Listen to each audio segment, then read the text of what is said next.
ایک دفعہ کا ذکر ہے کہ ایک بادشاہ نے اپنے بہنوئی کی سفارش پر ایک شخص کو موسمیات کا وزیر لگا دیا۔ ایک روز بادشاہ شکار پر جانے لگا تو روانگی سے قبل اپنے وزیر موسمیات سے موسم کا حال پوچھا۔ وزیر نے کہا کہ موسم بہت اچھا ہے اور اگلے کئی روز تک اسی طرح خوشگوار رہے گا، بارش وغیرہ کا قطعاً کوئی امکان نہیں۔ بادشاہ اپنے لاؤ لشکر کے ساتھ شکار پر روانہ ہو گیا۔ کچھ ہی فاصلہ طے کرنے کے بعد راستے میں بادشاہ کو ایک کمہار ملا۔ اس نے کہا، حضور آپ کا اقبال بلند ہو، آپ اس موسم میں کہاں جا رہے ہیں؟ بادشاہ نے کہا، شکار پر۔ کمہار کہنے لگا، حضور موسم کچھ ہی دیر بعد خراب ہونے والا ہے اور بارش کے امکانات بھی بہت زیادہ ہیں۔ بادشاہ نے کہا، ابیو برتن بنا کر گدھے پر لادنے والے، تم کیا جانو موسم کیا ہے؟ میرے وزیر نے بتایا ہے کہ موسم نہایت خوشگوار اور شکار کے لیے نہایت موزوں ہے، اور تم کہہ رہے ہو کہ بارش ہونے والی ہے۔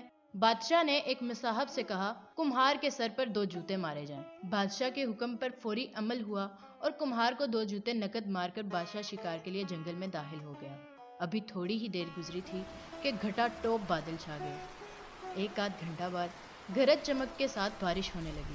بارش بھی ایسی کہ خدا کی پناہ، ہر طرف کیچڑ اور دلدل بن گئی۔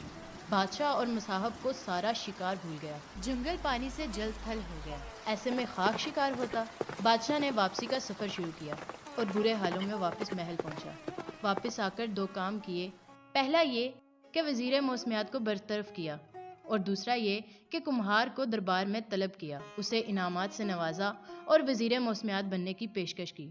کمہار ہاتھ جوڑ کر کہنے لگا، حضور کہاں میں جاہل اور ان پڑھ شخص، اور کہاں سلطنت کی وزارت؟ مجھے تو صرف برتن بنا کر بھٹی میں پکانے اور گدھے پر لاد کر بازار میں فروخت کرنے کے علاوہ کوئی کام نہیں آتا۔ مجھے تو موسم کا رتی برابر پتہ نہیں۔ ہاں البتہ یہ ہے کہ جب میرا گدھا اپنے کان ڈھیلے کر کے نیچے لٹکائے تو اس کا مطلب ہے کہ بارش ضرور ہوگی۔ یہ میرا تجربہ ہے اور کبھی بھی میرے گدھے کی یہ پیشگوئی غلط ثابت نہیں ہوئی۔ اور پھر کیا ہونا تھا؟ بادشاہ نے کمہار کے گدھے کو اپنا وزیر موسمیات مقرر کر لیا۔ Subscribe our channel for more interesting videos. Thanks for watching. Allah Nige Pan.